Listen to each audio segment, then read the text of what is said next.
আজকে দেখেন অন্য অন্য দিনের থেকে অনেক তাপমাত্রা বেশি।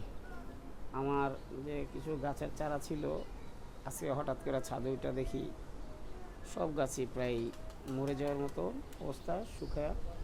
তো এখন আমি পানি দিলাম, অনেক তাপ। সবই আল্লাহর ইচ্ছা। কদিন আগে কত বৃষ্টি বাদলা, বন্যার পানির মতো পানি হয়ে গেছে, জায়গায় জায়গায় পানি আটকে গেছে বন্যার পানির মতো। আল্লাহ চাইলেই সব কিছু সম্ভব। আল্লাহ বাঁচানো আল্লাহ, আল্লাহ মারানো আল্লাহ।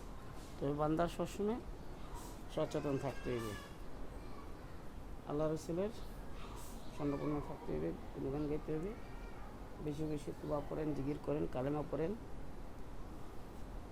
মাপ চান আল্লাহর কাছে, সৃষ্টিকর্তার কাছে, পরম দয়াময়। এই পৃথিবীতে বান্দার আপনজন সৃষ্টিকর্তা ছাড়া আর কেউ নেই। তারপর হলো মা বাবা, আল্লাহ রসুল এবং মা বাবা।